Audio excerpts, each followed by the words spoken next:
CAA Hoops fans, back again for another episode of CAA Fast Break. I'm your host, Griffin Della, joined alongside our men's basketball insider, Dr. John Giannini. Coach, we'll continue with our rapid fire questions, and our first one here today is your stat of the week. Well, stat of the week is UNCW with their seventh straight win against the College of Charleston. That's amazing. College of Charleston is a great program. They have a great home court advantage. UNCW has a culture that really matters. Five straight 21 seasons now. Last year's CAA tournament champions. And guess who's been a big part of all that success? Nolan Hodge and Noah Ross, four-year guys in the program, true leaders, good programs. They show their teammates the way. Patrick Wessler at 7 foot has been dominant inside. Those would be the biggest reasons UNCW is sitting atop the CAA. Success year in and year out. And then another one that I think might be a repeat, players and team of the week clustered up together. Well, Campbell on a 3-game winning streak, and that perfectly coincides with the return from injury of Davidas Budka. He is a 6'9" bruiser. Last week, he averaged over 21 points and 10 rebounds a game. He can pass out of double teams. He's the force in the paint that you want. And then the other one is also on a 3-game win streak in the Hofstra Pride. Preston Edmeade is a freshman, 7-time rookie of the week, and I'm not sure he's a very good listener because evidently he's never listened when people say freshman year is supposed to be tough because he has been absolutely dominant. In Hofstra's winning streak, over 16 points and 8 assists a game.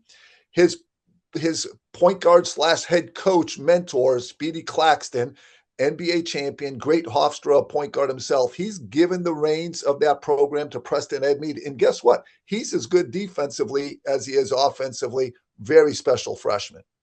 He really is such an all-around talent. Then you add in other guys like Cruz Davis, Biggie Patterson when he's on. When you look at the Pride as a whole, coach, what are those other maybe supplementary pieces or rotational pieces that, again, can make them such a dangerous squad? Well, Edmeade and Davis as a backcourt take a back seat to no one. So you start there. Guards win in college basketball. You have playmakers, you have scoring, but year in, year out, Coach Claxton believes in toughness. So those guys that you mentioned, Patterson, Decady, Anuento, Sunday, I guarantee you their physicality is what Coach Claxton wants their identity to be. They just beat a big rival in Towson and held Towson to just 49 points. I guarantee you that is what Coach Claxton is celebrating. So they have the physicality up front, the playmaking and scoring in the backcourt. That's the formula for Hofstra. Let's go back to Campbell too, because Butka was the storyline, 26 points against Drexel. We've talked exclusively about DJ Smith and his scoring numbers, but it seems as of late for the Camels that Jeremiah Johnson might be their X factor when they're firing on all cylinders. Good big guys like Butka are a luxury. Not everyone has them. Good guards are a necessity. Without the guards, the big guys can't get the ball. Without the guards, defenses can collapse. And Jeremiah Johnson has averaged over 20 points a game in that 3-game winning streak. Everyone knows about DJ Smith, the leading scorer in the CAA. But when you pair him with Jeremiah Johnson, what happens is they share the responsibility. There's not too much pressure on any one of them. DJ Smith doesn't have to bring the ball up the court every time. Johnson can do that. And the other thing that amazes me about Campbell is they play a lineup with 2 big guys, very physical. But they're not only big, they also play at the fastest pace right now in the CA. So they have speed, physicality, outstanding big guy in the middle with Butka, outstanding backcourt. Campbell starting 5 is as good as any in the CA. Now that they're healthy, have them as a firm dark horse heading into the CA tournament.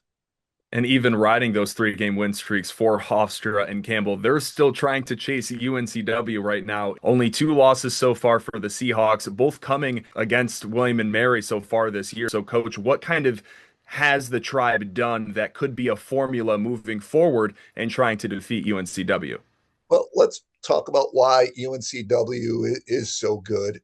they are rock solid. They are high in substance, not always the highest in style. They're not the sexiest team, but they don't turn it over. They win the battle of the boards. They're going to get more shots than you. They're really big. They're really physical. But as I said, they play smart basketball, so they don't beat themselves. They control tempo. William and Mary's beaten them twice by being up tempo and by shooting threes. So if you think you're going to outmuscle UNCW, good luck with that. If you think you're going to outsmart them or be that is not likely either. You have to take the first good shot available. You have to try to score in transition before they could set their defense. Yet you can't get overwhelmed physically either. You gotta match their intensity and their aggressiveness on the board. So match them at the physical stuff, and don't be afraid to push it and shoot the ball. Definitely easier said than done when playing UNCW. So that's going to do it for this episode of CAA Fast Break. Make sure to stay tuned for insiders and tidbits for our 6 nationally televised games coming up this weekend over 4 days on our CAA social media platforms. Until then, we'll see you next Thursday at 10 a.m.